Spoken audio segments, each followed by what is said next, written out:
You're listening to the Lanterns Radio Network.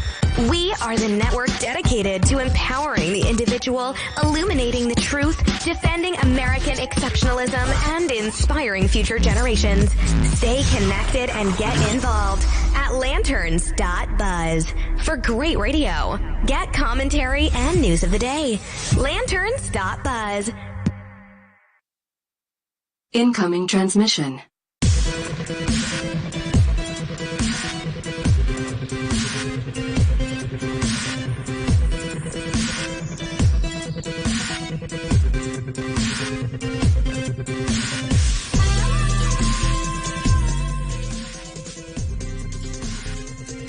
You're listening to the HollowNet podcast on the Lanterns Media Network. The new conservative resistance begins right here, right now.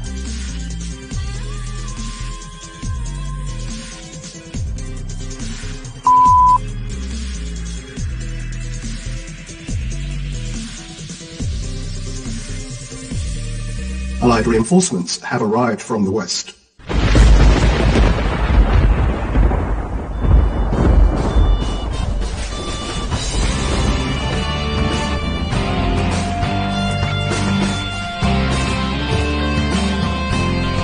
You're listening to the HollowNet on Lanterns Media Network. The millennial conservative resistance begins here.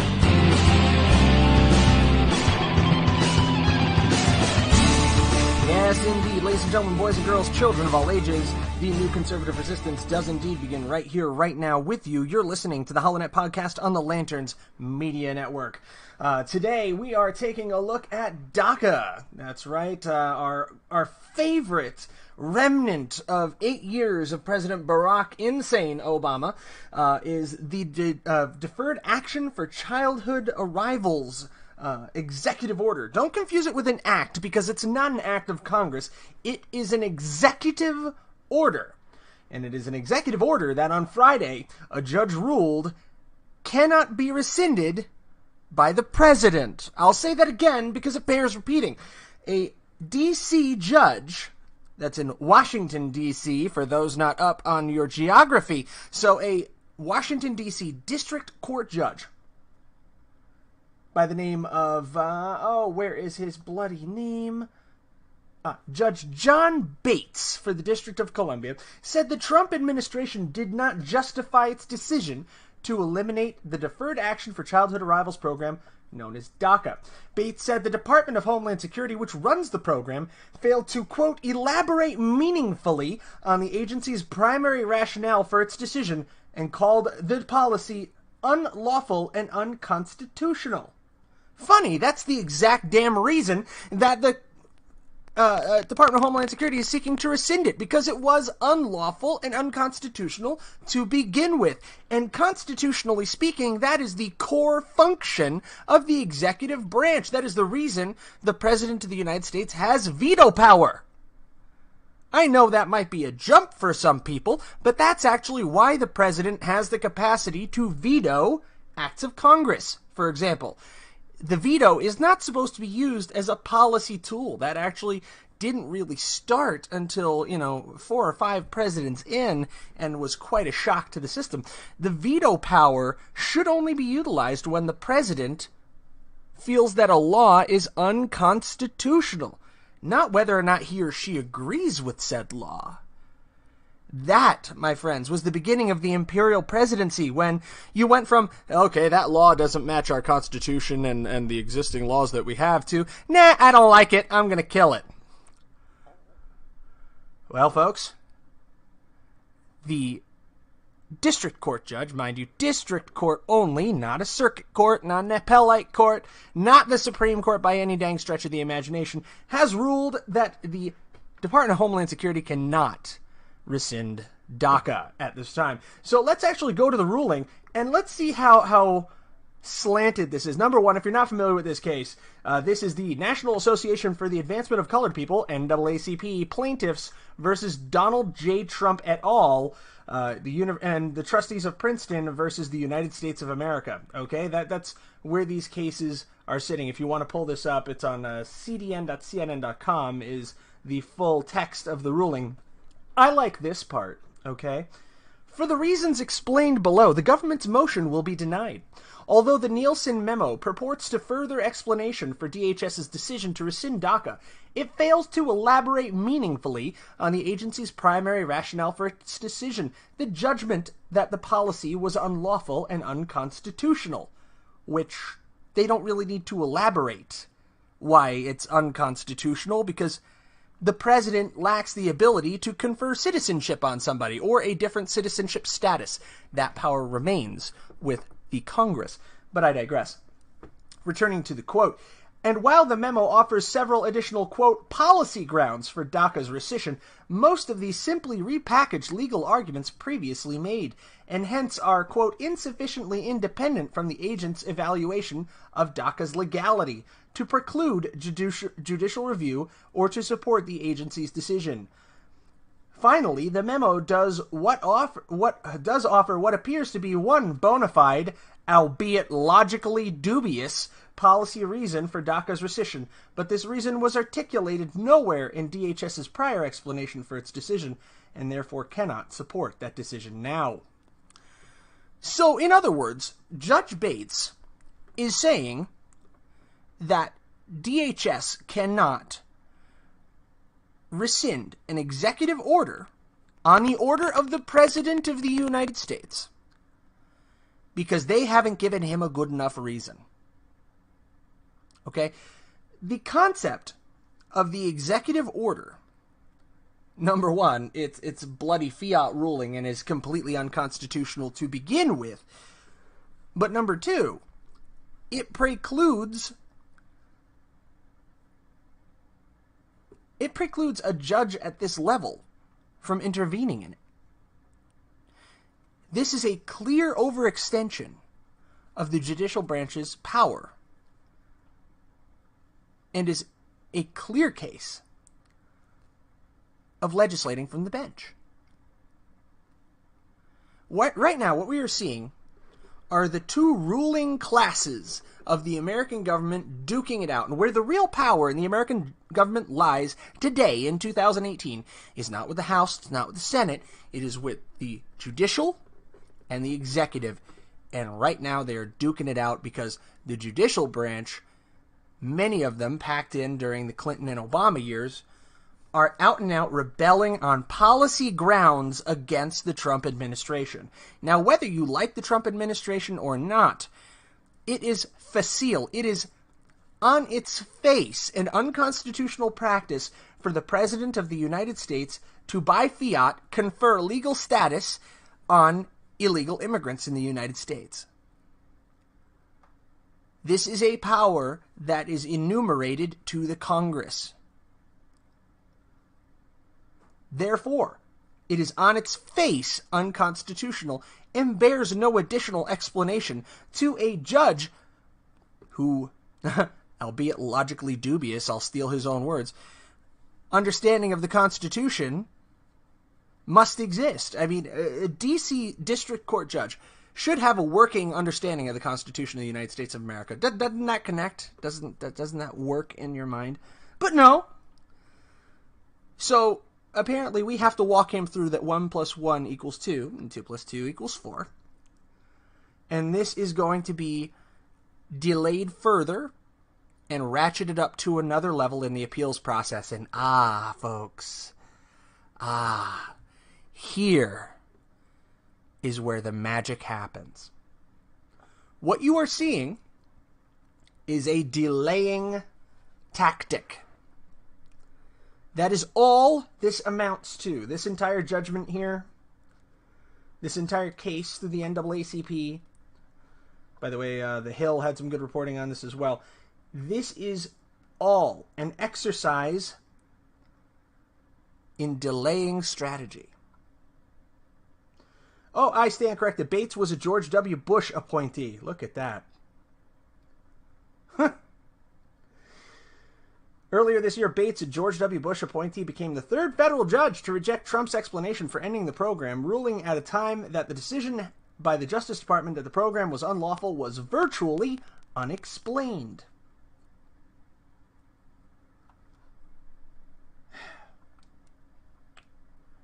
Folks, here is the hope of the left, and the hope of everyone who is fighting to preserve DACA.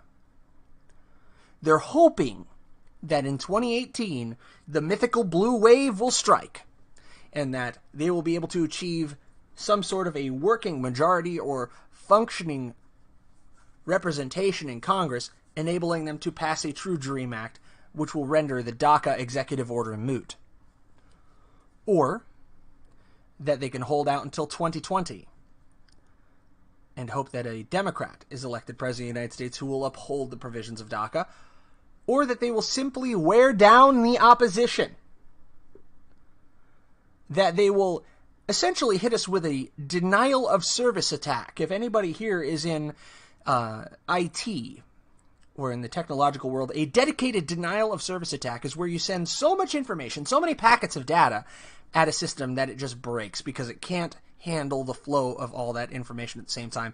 And this, I think, is part of the liberal agenda, part of the leftist agenda against the Trump administration, that absolutely every ruling, despite its clear constitutional basis, must be challenged, and challenged repeatedly, over and over and over again, to overwhelm the resources and overwhelm the attention span of the people who would defend them. Now, DACA hasn't been in the news for a good long time, and it's up to us to keep our attention peaked. It's up to us to stay tuned in and turned on to this topic. Now, I live in Arizona, so this is very near and dear to my heart. But DACA cannot be allowed to continue. It was an unconstitutional overreach of the executive branch, and now we're seeing an unconstitutional overreach of the judicial branch in an effort to uphold it, in a barely disguised effort to uphold it. A decision that is prima facie unconstitutional being upheld by a judge on the basis of the Constitution. That is the insane world that we find ourselves in today, the 5th of August, in the year of our Lord, 2018. It's go time, folks. As we draw closer and closer to the 2018 congressional elections, the midterm elections, this is the battlefield that we are fighting for. This is the ground that we cannot give. Because should the bulwarks fail, should the defenses of the Republican Party crumble and give way to progressive socialists like Alessandro Cortez, Ocasio-Cortez. There you go. Can't even remember the woman's name. If we should have the far left flank establish a foothold within our legislature on a national level, we will see the end of conservative principles in the United States. It is a bit of a joke of fate that we truly do live in the most important presidency in the history of the United States. Not because the president is the most important president in the history of the United States. No, not at all. Although I'm sure Trump would love to think he is. Our president of Kekistan, the Cheeto-in-Chief. I'm sure he would absolutely love to hear that his presidency is the most pivotal in history. No. It's coming to a head. It's coming to a head within the next couple of years. This will be where conservatism in the United States lives or dies. The next 6 years will tell us if the Constitution can endure, if the culture of the United States of America is sufficient to uphold the constitutional values of our founding fathers or not. Can what all those brave men and women fought for 200 and some odd years ago, can it withstand the onward march of progressivism in our culture? Can it withstand a generation who does not see or willfully denies the evils of socialism? Can it withstand the dismissal of religion as a center of morals and reasoning? Can it withstand an assault on the very notion of national sovereignty itself?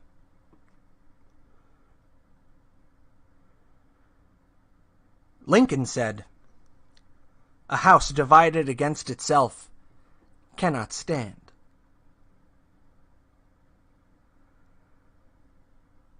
I've never seen this house so divided in my life. And I would wager even those of you alive in the 60s could even say that you have seen it more so. Take a quick break, and when we come back, a breaking story on CNN and also on local affiliates is that in New Mexico, law enforcement officials have raided a compound and rescued 11 children. All that and more here on the HollowNet podcast on the Lanterns Media Network. Follow us on Facebook.com/HollowNet, theHollowNet.com, and theHollowNet.lanterns.buzz. Tweet at theHollowNet.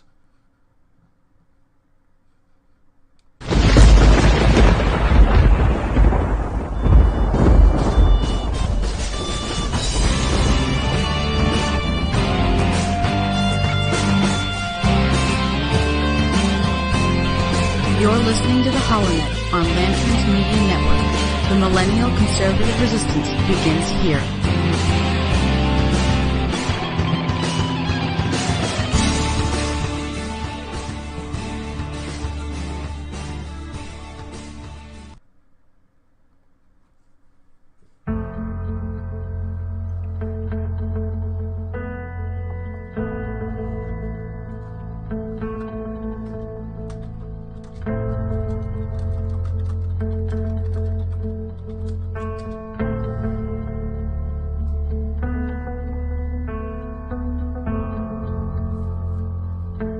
I see people coming together not for divisiveness of party or for dichotomy of thought, but for unity in principle. In the principles that founded our nation, that all men are created equal and are endowed by their Creator with certain inalienable rights, life, liberty, and the pursuit of happiness. Today, ladies and gentlemen, those principles are under the sternest attack that we have seen in many generations. It has become a crime in this nation nearly to express a difference in opinion from what is held by your party to be doctrine, from what is purported by the media to be truth.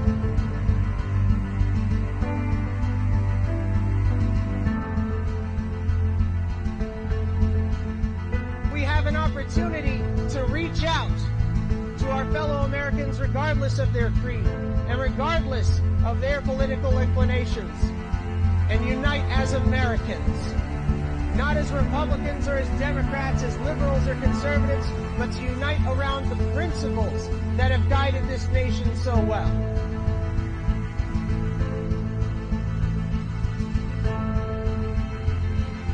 I've covered a lot of stories, but the story that remains untold is the story of America in the 21st century, when we choose to turn back the tide against progressive socialism, when we choose to embrace the Constitution, the Declaration of Independence, and the Bill of Rights, when we remember what it is to be Americans. And that principle will not die as long as there's one man, one woman, one child who looks defiantly into the night and says, I am free.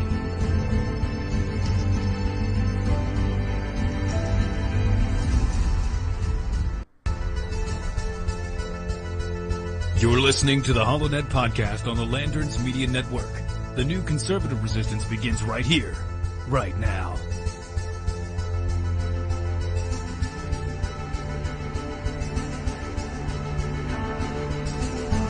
Allied reinforcements have arrived from the west.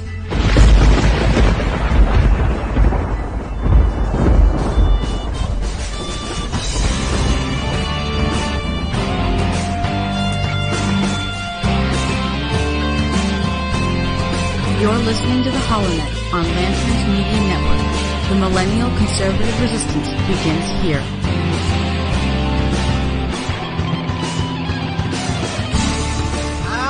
All right, I'm back. Jeez. Back from that quick little break here on the HollowNet podcast, listening to Lanterns.Buzz, Lanterns Media Network. We are also on iTunes, TuneIn Radio, iHeartRadio, Spreaker, SoundCloud, YouTube, BitChute, 5 or 6 other YouTube podcast outlets that I can't name readily. Player.fm is one of them. But the big ones I've highlighted right now, Spreaker, iHeartRadio, and SoundCloud. You can find those on thehollownet.com, www.thehollownet.com. Now, I told you when you got at the other side of the break, we were going to go to New Mexico. Not that I really want to, because it's just as hot there, and I'm a wuss in the heat. But we go to CNN under duress. 11 emaciated children are rescued from a filthy and heavily armed compound. Brace yourself, kids. It doesn't get any better from here. CNN reports, the 11 children were so famished the sheriff said they looked like third world refugees, but they weren't found in an underdeveloped country. They were discovered in a remote New Mexico compound where an underground trailer kept them hidden from the outside world. The only food we saw were a few potatoes and a box of rice in the filthy trailer, Taos County Sheriff Jeffrey Hargrave said.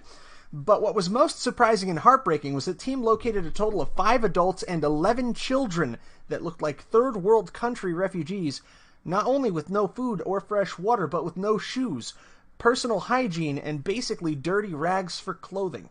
It is not clear how long the 11 children and 5 adults were living in these squalid conditions. Authorities were tipped off to the scene when in Amelia, near the Colorado border, after someone forwarded a message believed from a third party. The message said in part, "We are starving and need food and water."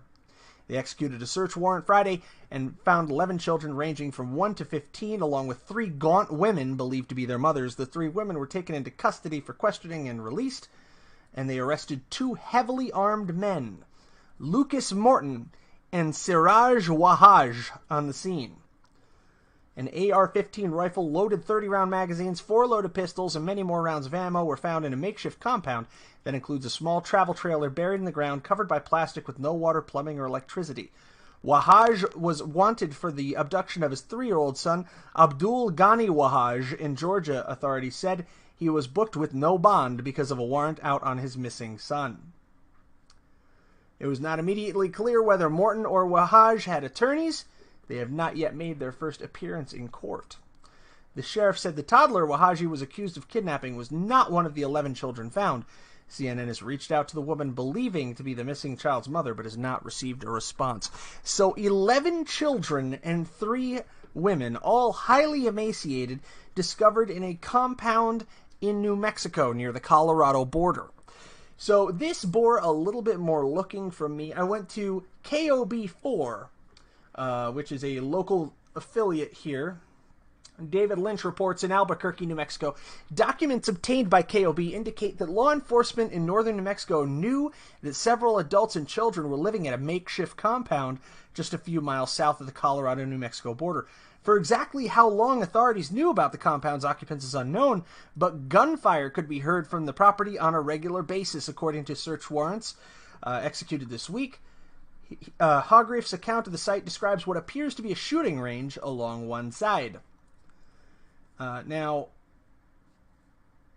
this is where it gets a little weird, okay, from KOB.com. In mid-May, Hargreaves was made aware that the missing child in Wahaj could be in New Mexico. The search warrant states. Further, the aerial surveillance of the compound, comprised partially of a buried trailer, haphazardly created shacks, and walls of tires, shown that a child could be seen walking with a limp. The child's mothers told authorities in Clayton County, Georgia, that he had a limp and required medication for a condition that causes seizures. Now, Georgia investigators said Wahaj, quote, was to perform an exorcism on the child and deny him his prescribed medications. I told you it was getting weird. So, there are a couple of pieces here, and there's not enough information to go on, but there's room for some speculation, okay? Now, on the surface, and the most expected thing for any right-wing conservative to do would be to go, Wahaj, Abdul, these are Middle Eastern-sounding names. Compound located in New Mexico on the Colorado border. Guns and ammunition discovered. 11 children. 3 women for 2 men. Hang on. Cool yourself down for just a second, okay? Chill.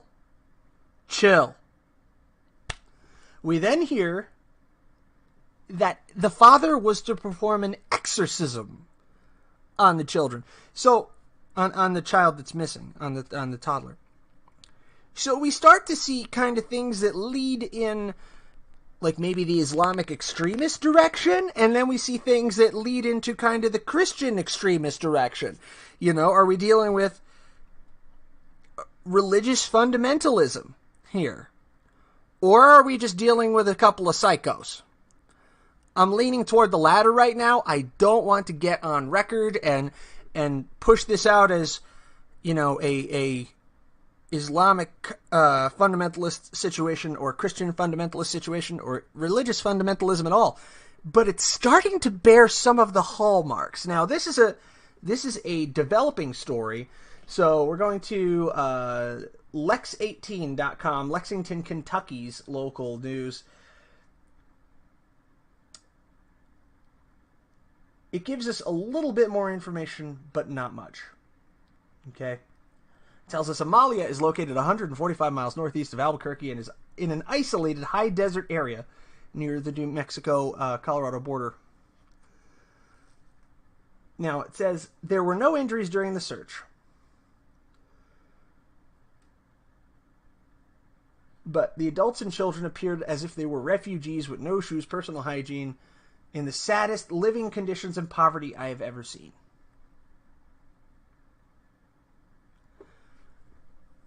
So number one, first and foremost, your heart just breaks for the kids. 11 kids living in squalor.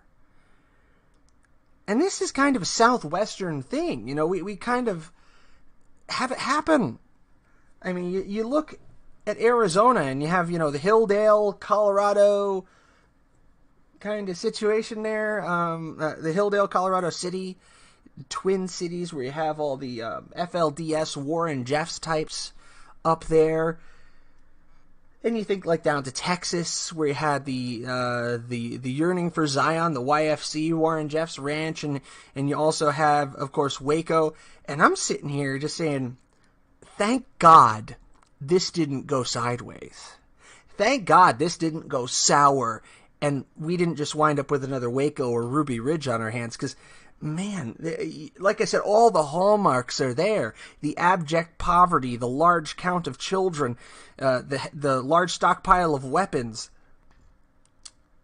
This is definitely a story to keep paying attention to, and we're going to stay on it here at the HollowNet. I recommend that you do the same, just so we could try to find out precisely what happened near the New Mexico-Colorado border to those 11 children, who I'm sure at this hour are probably looking at New Mexico law enforcement as their saviors. But yeah, keep them in your thoughts, prayers, and consideration. We're going to take one more quick break here, and when we come back, we're gonna verge a little bit more into interesting news rather than just the, oh my god, horrific style of news and all that wonderful crap. And we're actually going to verge a little bit more away from just the political, and we're going to talk a little bit more about the philosophical and really what you think and where you think we're heading as a country.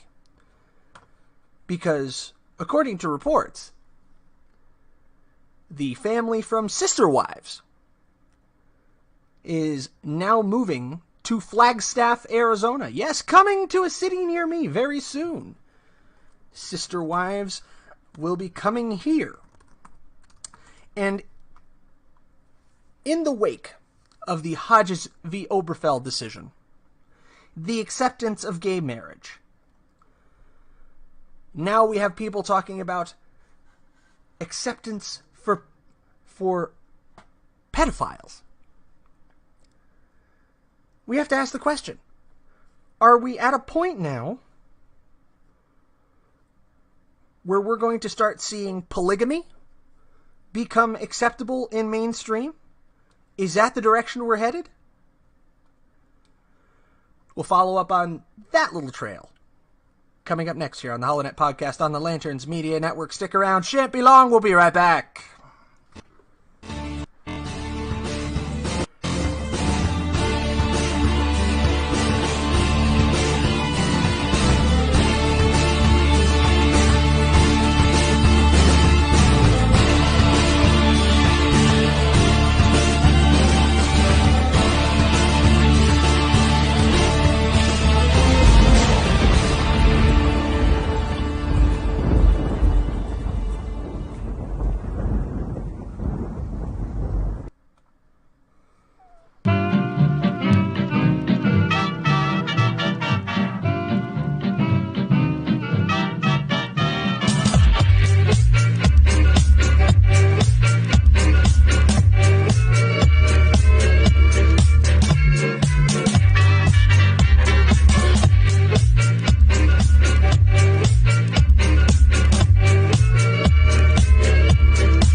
You're listening to the Lanterns Radio Network.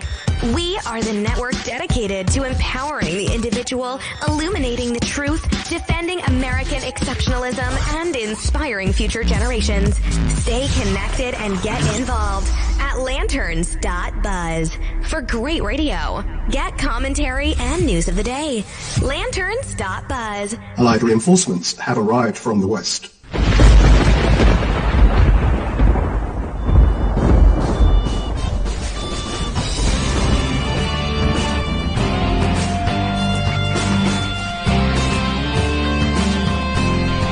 You're listening to the HollowNet on Lanterns Media Network, The millennial conservative resistance begins here. Oh, yes. Yes, indeed. The new millennial conservative resistance begins right here, right now with you. You're listening to the HollowNet podcast here on the Lanterns Media Network. Couldn't say that any faster if I tried. And, ladies and gentlemen, the polygamists are coming! The polygamists are coming! Light the beacons!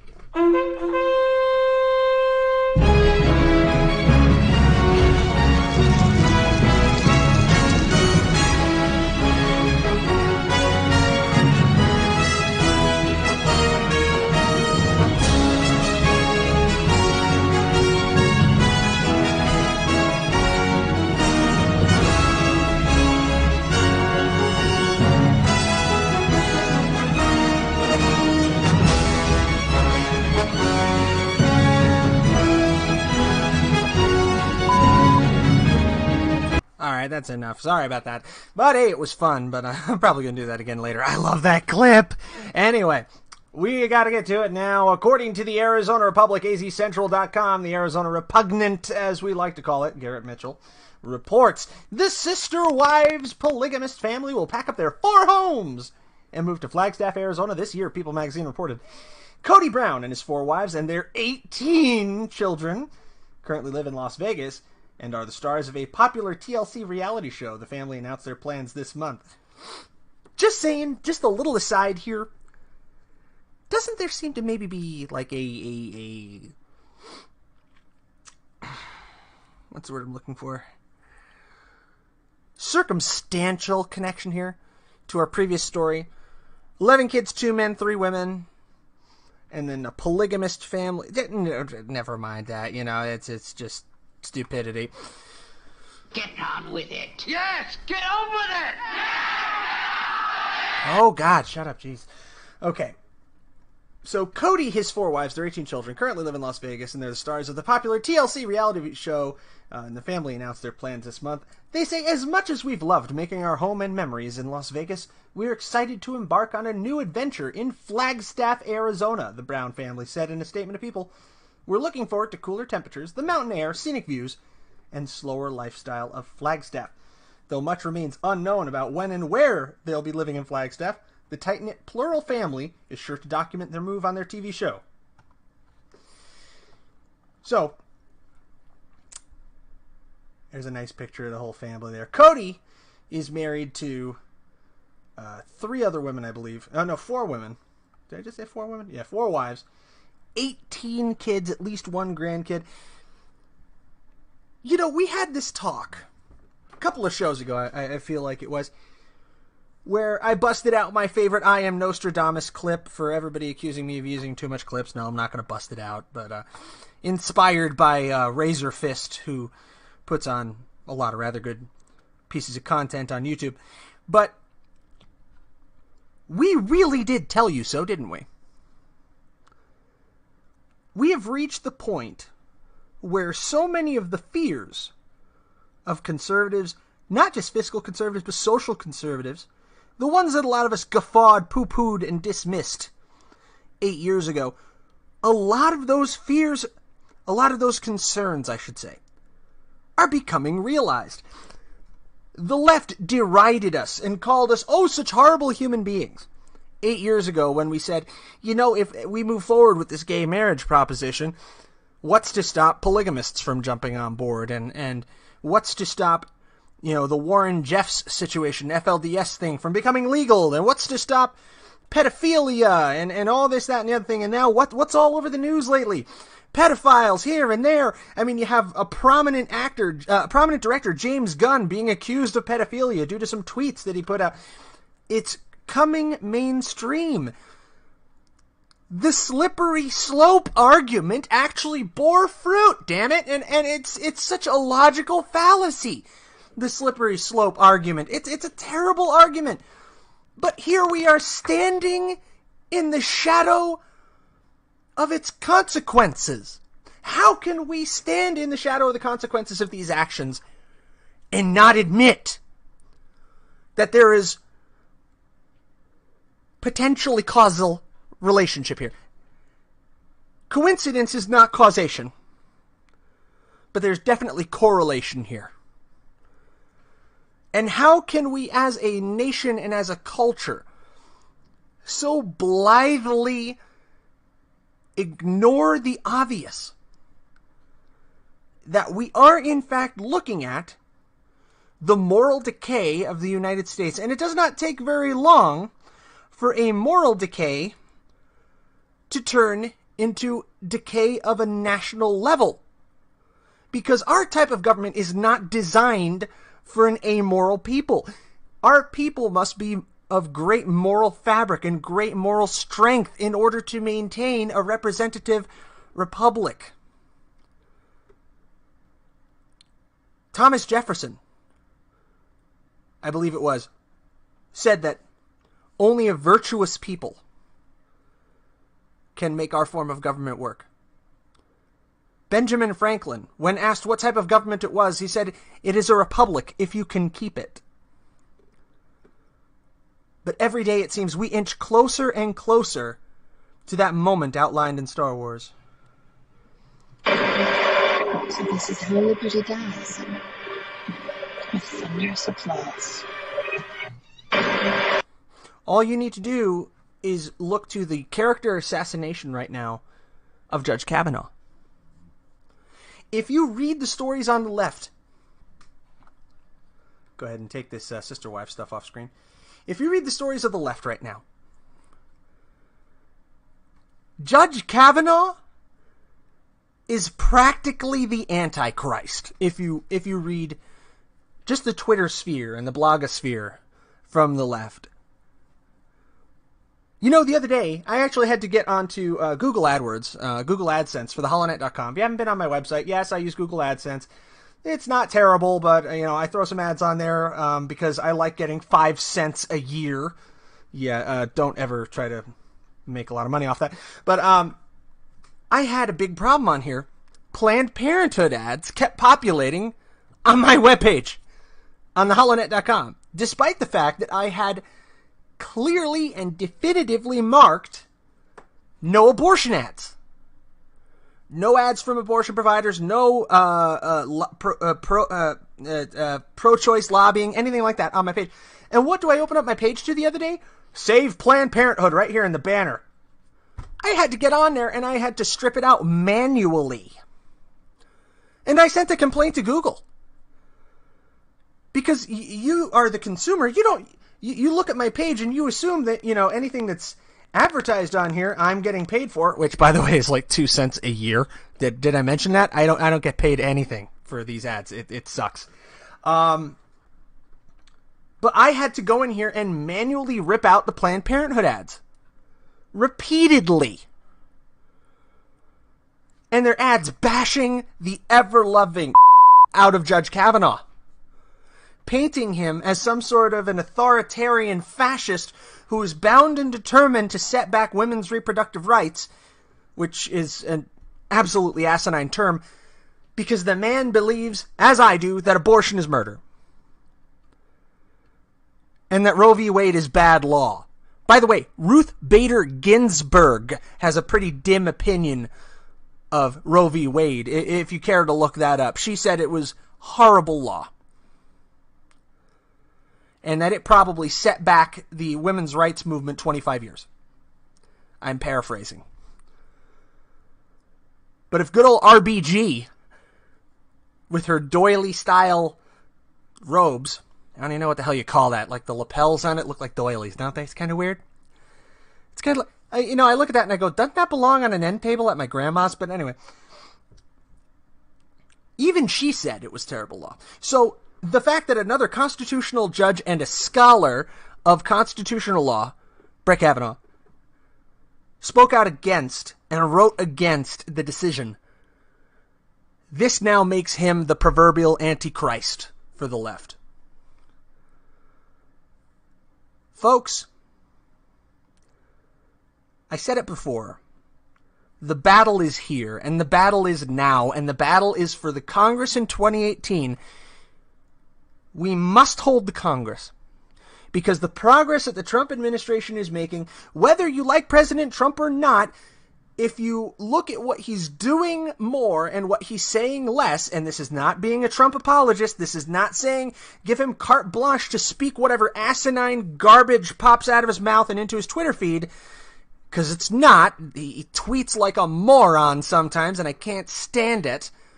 But look at what the administration has accomplished since the Trump administration began.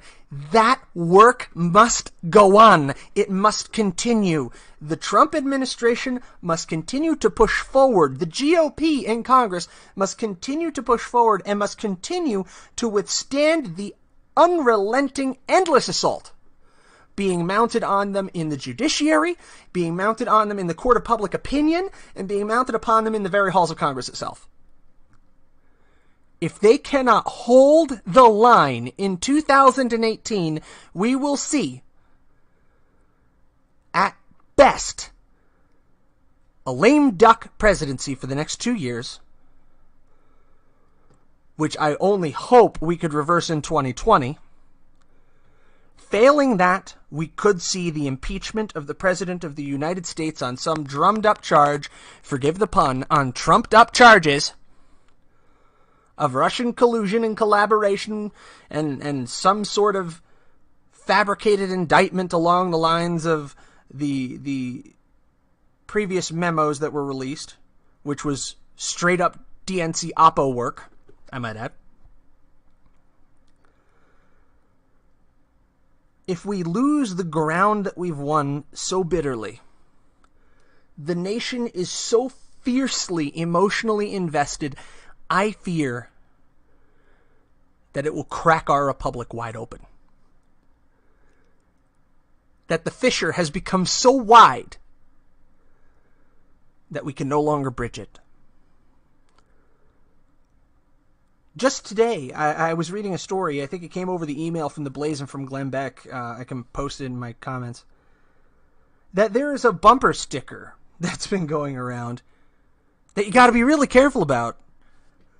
Because if the right person rolls up to you at a red light, you might just get your kicked.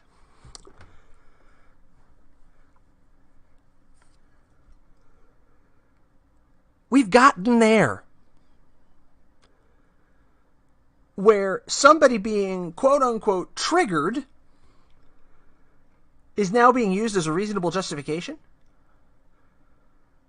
By police, okay? Well, maybe you provoked them. How? By wearing that MAGA hat. What? We must be so cautious. We have to extend our hand to our fellow Americans on the basis of them being fellow Americans, but we cannot yield the political force in this country. We cannot yield the ground that we've won, politically speaking. We need to meet on a cultural basis, on a one-to-one basis as human beings, and we need to accept each other's opinions for what they are, opinions. And they may be deeply held, cherished beliefs, but they're beliefs. Words are not violence. Words are not violence. People can have differences of opinion and coexist with one another. This is what we seem to have forgotten. This is what we seem to have lost. When people are threatening to car bomb each other, firebomb each other, or throw Molotov cocktails, when people are getting doxxed left, right, and center because they believe differently. Whatever happened to, I disagree with you. And I disagree with everything you say. But I will fight to the death for your right to say it. We need to return to being those Americans, to being those people who can strenuously argue and debate a point for hours on end until our throats are sore and we're bleary-eyed from reading the notes, and then leave the debate hall clap an arm around a shoulder and say, "You did good. I disagree with you, but you did good. Let's go get a beer." We need to get back to being the nation of our grandparents, where your friends were your friends, whether you agreed with them politically or not. And coming from a guy whose premise of his show is dependent on social media, Facebook, YouTube, Twitter, this sounds kind of hollow. But I think social media is partly to blame. But at the end of the day, social media is a mirror. It shows us ourselves. And if your heart is closed to someone because they're pro-choice or pro-life, because they believe there are only two genders, or they believe in the gender spectrum, because they believe in cradle-to-grave government care, or they believe in individual responsibility, if you are closing people out of your life for this reason, and I do it, my friends and family do it too, but we must acknowledge that we are a part of the problem, and we must strive to be better. Hold your convictions. Stand your ground. Yield nothing. Urge and support your legislators who are doing good to hold their ground. If they're not, vote in people who will do better. But hold the ground we've made so far. But do it without alienating people. Do it without creating hatred and strife. If we can remember how to do that again, then the Republic may still be saved.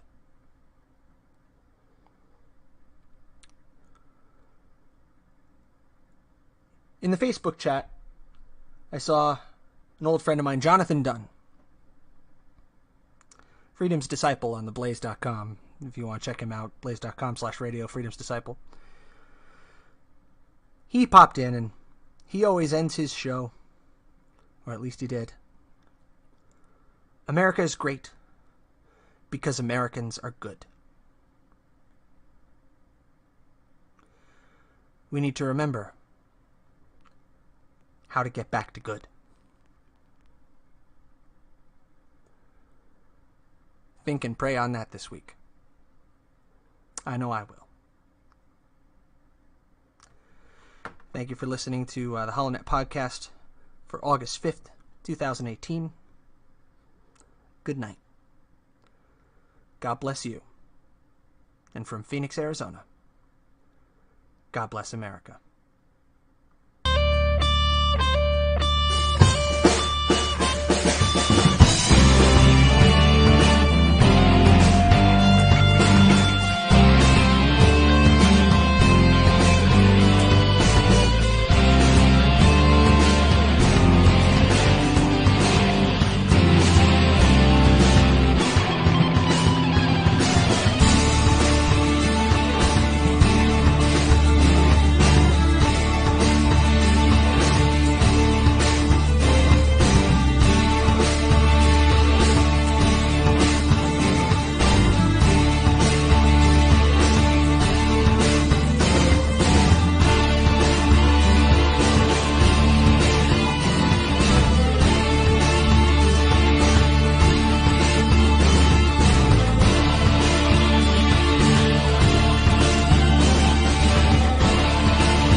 You're listening to the Lanterns Radio Network. We are the network dedicated to empowering the individual, illuminating the truth, defending American exceptionalism, and inspiring future generations. Stay connected and get involved at lanterns.buzz. For great radio, get commentary and news of the day. Lanterns.buzz. You're listening to the Lanterns Radio Network. We are the network dedicated to empowering the individual, illuminating the truth, defending American exceptionalism, and inspiring future generations. Stay connected and get involved at lanterns.buzz for great radio. Get commentary and news of the day. Lanterns.buzz.